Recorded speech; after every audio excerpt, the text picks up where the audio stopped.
সুপ্রিয় শিক্ষার্থী, আসসালামু আলাইকুম। আরিফস একাডেমির পক্ষ থেকে তোমাদেরকে জানাই শুভেচ্ছা। আশা করি তোমরা ভালো আছো এবং সুস্থ আছো। আজকে আমি তোমাদের গণিত বই পৃষ্ঠা নম্বর 22-এর সবগুলো অঙ্কের সমাধান করে দেবো, ঠিক আছে? তাহলে চলো শুরু করা যাক। তো প্রথমে আমরা 6 নাম্বারটা করব, ঠিক আছে? তো আমরা সহজ পদ্ধতিতে করব, ঠিক আছে? তো দেখো 6 নাম্বার প্রশ্ন পড়ি।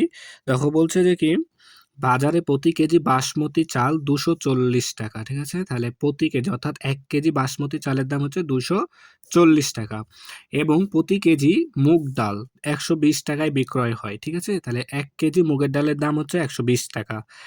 যদি আমরা 5 কেজি চাউল, হ্যাঁ, তাহলে এবং 3 কেজি ডাল ক্রয় করে, ঠিক আছে? তাহলে 5 কেজি চাল এবং 3 কেজি ডাল ক্রয় করে বিক্রেতাকে 2000 টাকা দেই, তাহলে তাহলে কত টাকা ফেরত পাবো, ঠিক আছে? তাহলে প্রথমে আমাদেরকে চালের দাম আর ডালের দামটা আলাদা আলাদা করে বের করে নিতে হবে, ঠিক আছে? তো দেখো তাহলে প্রথমে চালের দাম লিখবো, ঠিক আছে? তাহলে দেখো প্রতি কেজি অর্থাৎ 1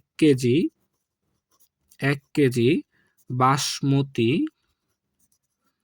বাসমতি চালের দাম,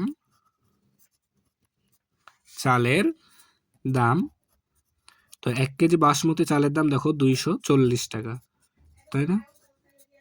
তাহলে 240 টাকা। এখন আমরা চাল কিনেছি কয় কেজি? 5 কেজি, তাই না? তাহলে 5 কেজি চালের দামটা বের করে নিতে হবে। দেখো অতএব 5 কেজি বাসমতি চালের দাম সমান সমান 240 গুণ 5, তাই না? তাহলে আমরা চালের দামটা পেয়ে যাবো। তো দেখো 5 শূন্যের 0, 4 5 20, 20 শূন্য, হাতে থাকে 2, 5 দুগুণ 10 আর 2 12, ঠিক আছে না? 1200 টাকা, ঠিক আছে? তাহলে দেখো আমাদের চালের দামটা চলে আসলো। এখন আমরা বের করব 3 কেজি ডালের দাম, তাই না? তাহলে দেখো আবার এখানে আবার লিখে দেবো, ঠিক আছে? তো দেখো 1 কেজি ডালের দাম আমাদের কত আছে? 120 টাকা। তাহলে 1 কেজি ডালের দাম 1 কেজি ডালের দাম দেখো আমাদের 120 টাকা, তাই না? 120 টাকা, ঠিক আছে না? তাহলে আমরা ডাল কিনেছি কয় কেজি? দেখো 3 কেজি, ঠিক আছে? তাহলে অতএব 3 কেজি ডালের দাম সমান সমান 120 গুণ 3 টাকা, ঠিক আছে? তাহলে দেখো কত টাকা আসে? 3 শূন্যের 0, 3 দুগুণ 6, 3 একে 3, তাহলে 360 টাকা। এখন আমাদেরকে কি করতে হবে? তাহলে 3 কেজি চাল এবং 5 কেজি ডাল, 5 কেজি চাল এবং 3 কেজি ডালের মোট দাম কত সেটা আমরা আগে বের করে নিই। দেখো তাহলে এখানে আমরা লিখবো যে অতএব 5 কেজি চাল ও 3 কেজি ডালের মোট দাম, তাহলে মোট দাম কত আসবে? দেখো 1200 যোগ 360, ঠিক আছে না? 360, তাহলে আমাদের আসবে কত টাকা, তাই না? 360 টাকা। তারপরে দেখো তাহলে কত আসছে? তাহলে 0 সাথে 0 যোগ করলে 0, 6 সাথে 0 যোগ করলে 6, 3 আর 2 5 আর 1, তাহলে 1560 টাকা, ঠিক আছে? তাহলে দেখো এটা কি আমাদের মোট খরচ কিন্তু, তাই না? এখন আমাদের প্রশ্ন ছিল যে কত টাকা ফেরত পাবো আমরা। তাহলে আমরা বিক্রেতাকে দিয়েছিলাম কত টাকা? 2000 টাকা, তাই না? তাহলে এটাও আমরা এক লাইনে করে দিতে পারি। তো সুতরাং, আচ্ছা সুতরাং না, অতএব, তাহলে আচ্ছা এখানে আর এক লাইন বাড়াই করি। তাহলে দেখো বিক্রেতাকে দিয়েছিলাম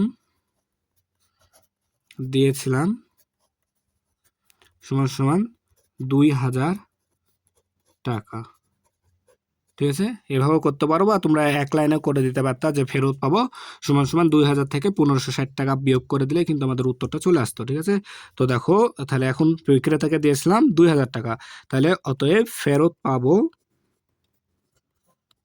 পাবো সমান সমান 2000 বিয়োগ 1560, ঠিক আছে? তাহলে 2000 বিয়োগ 1560 টাকা, ঠিক আছে? তাহলে দেখো এখন যদি আমরা বিয়োগ করি তাহলে 0 থেকে 0 বিয়োগ করলে 0 হয়, ঠিক আছে। এরপর দেখো 0 থেকে 6 বাদ যায় না, তাই শূন্যকে কত ধরবো? 10। 10 থেকে যদি 6 বাদ দিই তাহলে হয় 4, হাতে থাকবে 1, 1 চলে আসবে 5-এর কাছে, 5 হয়ে যাবে 6। তাহলে আবার 0 থেকে 6 বাদ দিলে, 0 থেকে যদি 6 বাদ দিই তাহলে আসবে আমাদের আবারও 4। তাহলে হাতে 1 থাকে, 1 যদি আমরা 1 কে দিয়ে দিই তাহলে 1 হয়ে যাবে 2। তাহলে 2 থেকে 2 বাদ দিলে 0, বামে শূন্যের দাম নাই, তাহলে 440 টাকা। ঠিক আছে, তাহলে এটাই কি আমাদের উত্তর। তাহলে আমরা ফেরত পাবো কত টাকা? 440 টাকা, তাই না? তাহলে উত্তর 440 টাকা। ঠিক আছে, তাহলে আশা করি তোমরা বুঝতে পেরেছো। ঠিক আছে, এবার দেখো 7 নাম্বারটা পড়ি। তো বলছে মাহমুদ সাহেবের মাসিক বেতন 35,000 টাকা। ঠিক আছে, তাহলে এক মাসের বেতন 35,000 টাকা। প্রতি মাসে অর্থাৎ এক মাসে তিনি 18,000 টাকা বাসা ভাড়া বাবদ এবং 15,650 টাকা পরিবারের প্রয়োজন বাবদ খরচ করেন। ঠিক আছে, অবশিষ্ট টাকা ব্যাংকে জমা রাখেন। ঠিক আছে, তাহলে দেখো এই যে এই খরচ, তার বেতন, যে টাকাটা বেতন পায় এই বেতন থেকে তিনি মাসে 18,000 টাকা বাসা ভাড়া দেন এবং কি করেন 15,650 টাকা হচ্ছে তার পরিবারের মধ্যে খরচ করেন। ঠিক আছে, তাহলে এই টাকা খরচ করার পরে যে টাকাটা বাঁচে, ঠিক আছে, সেই টাকাটা তিনি কি করেন? ব্যাংকে জমা রাখেন। ঠিক আছে, তো এখন বলছে, তারপরে দেখো বলছে তিনি বছরে কত টাকা জমা রাখেন, অর্থাৎ বছরে মানে 12 মাসে তিনি কত টাকা জমা রাখেন সেটাই আমাদেরকে বের করতে হবে। তো প্রথমে আমরা কত টাকা মানে জমা রাখেন সেটাই আগে বের করতে হবে মাসে, তাই না? তাহলে দেখো প্রথমে খরচটা তার বের করে নিই, তাই না? তাহলে এক মাসের বাড়ি ভাড়া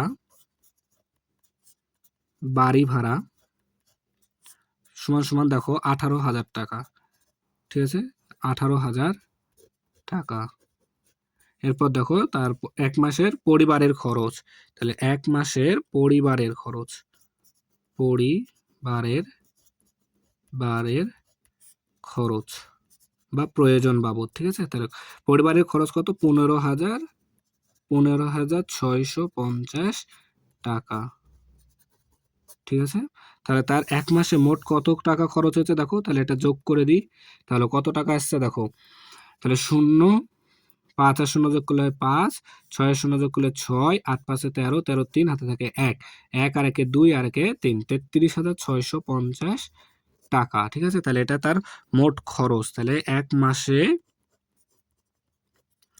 তার মোট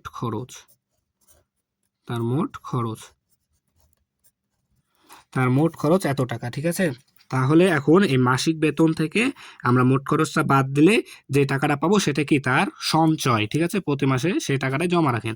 তো লিখবো তাহলে মাহমুদ সাহেবের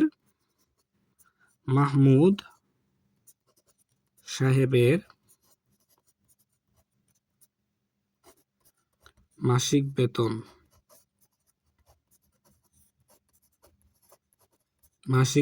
35,000 টাকা।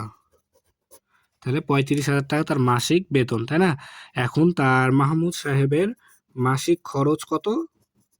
খরচ হচ্ছে তোমার 33,650 টাকা, তাই না? তাহলে এখন এটা যদি আমরা বিয়োগ করে দিই তাহলে চলে আসবে। তো দেখো 0 থেকে 0 বাদ দিলে 0, তারপরে 0 থেকে 5 বাদ যায় না, তাহলে 0কে 10 ধরবো মনে মনে, 10 থেকে যদি 5 বাদ দিই তাহলে 5, হাতে থাকে 1, 1 যদি 6 কে দিই তাহলে 6 হবে 7। ঠিক আছে, তাহলে 0 থেকে 7 বাদ দিলে 3 থাকে না, তারপরে হাতে থাকে 1, 1 দিয়ে দিলাম 3কে, 3 হয়ে গেল 4, তাহলে 5 থেকে 4 বাদ দিলে, 5 থেকে যদি আমি 4 বাদ দিই তাহলে হবে কত? 1, তাই না? আর 3 থেকে 3 বাদ দিলে 0, বামে শূন্যের দাম নেই, তাহলে এত টাকা। তাহলে 1350 টাকা তার মাসিক সঞ্চয়, তাহলে মাসিক জমা, অর্থাৎ এক মাসে তিনি এত টাকা 1350 টাকা জমা রাখেন, তাই না? তাহলে এক মাসে। এখন বলেছে আমাদের প্রশ্ন যে বছরে তিনি বছরে কত টাকা জমা রাখেন। তো ভাইয়া দেখো আমরা জানি যে এক বছর সমান কত মাস? 12 মাস, তাই না? তাহলে এখানে তোমরা চাইলে লিখে দিতে পারো যে আমরা জানি, এখানে লিখবা যে এখন আমরা জানি এক বছর সমান সমান 12 মাস। ঠিক আছে, তাহলে এক বছর সমান 12 মাস। ঠিক আছে, তাহলে দেখো তিনি এক মাসে জমা রাখেন 1350 টাকা, তাই না? তাহলে এখানে লিখে দেবা যে এক মাসে জমা রাখেন জমা রাখেন সমান সমান 1350 টাকা, তাই না? তাহলে 1 মাসে 1350 টাকা জমা রাখেন। তাহলে অতএব 12 মাসে জমা রাখেন। তাহলে 1350 গুণ 12, তাই না? 1350 ইন্টু 12 টাকা। তাহলে 12 মাসে এত টাকা জমা রাখবে। তো যদি দেখো আমরা এটাকে যদি গুণ করি 1350 কে 12 দ্বারা, 1350 গুণ 12, তাহলে দেখো 2 শূন্যের 0, 5 দুগুণে 10 এর 0, হাতে থাকে 1, 3 দুগুণে 6 আর একে 7, 2 একে 2, তাই না? এরপর দেখো একটা শূন্য নিতে হবে, তারপরে 1 শূন্যের 0, 5 একে 5, 3 একে 3, 1 একে 1। তাহলে দেখো 0 0, 7 5 12, 2, হাতে থাকে 1, 3 আর 2 5 আর একে 6 আর একে 1। ঠিক আছে না? তাহলে 16,200 টাকা। ঠিক আছে? তাহলে 16,200 টাকা। তাহলে বছরে তার জমা হয় 16,200 টাকা। তাহলে বছরের তার কত টাকা সঞ্চয়? তাহলে বছরে তার সঞ্চয় হচ্ছে 16,200 টাকা। তাই না? তাহলে এটাই কি আমাদের উত্তর? তো আমরা এখানে সুন্দর করে লিখে দেবো যে উত্তর 16,200 টাকা। ঠিক আছে? তাহলে আমাদের কি খুব সহজে কিন্তু আমরা সমাধানটা করে ফেললাম, তাই না? তাহলে এরপরেরটা করি চলো। তাহলে দেখো এখন আমরা করব 8 নাম্বারটা। ঠিক আছে? তো প্রশ্নটা পড়ি চলো আগে।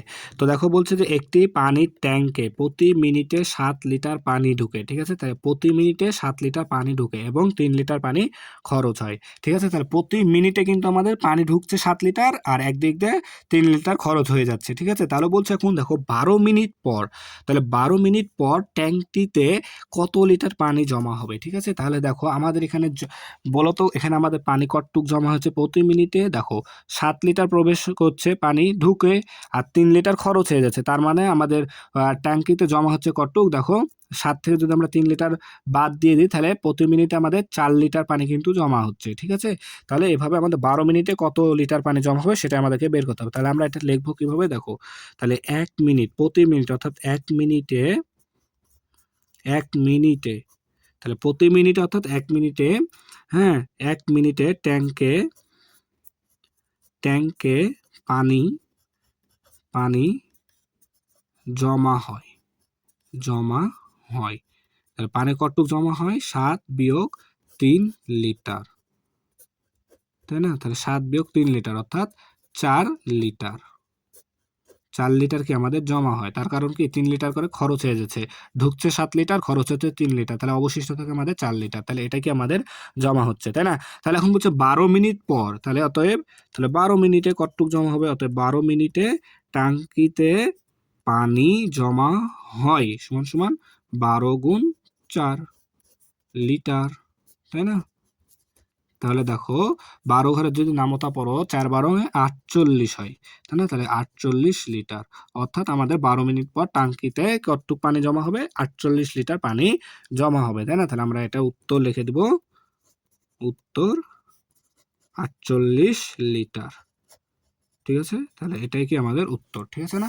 তাহলে আশা করি তোমরা সবগুলো অঙ্ক খুব ভালো মতো বুঝতে পেরেছো। ঠিক আছে? তাহলে আজকে এই পর্যন্তই। ভিডিওটি ভালো লাগলে অবশ্যই লাইক, কমেন্ট, শেয়ার করতে ভুলবেন এবং পরবর্তী ভিডিও সবার আগে পেতে আমাদের চ্যানেলটি সাবস্ক্রাইব করে রাখো। আল্লাহ হাফেজ। আসসালামু আলাইকুম ওয়া রাহমাতুল্লাহ।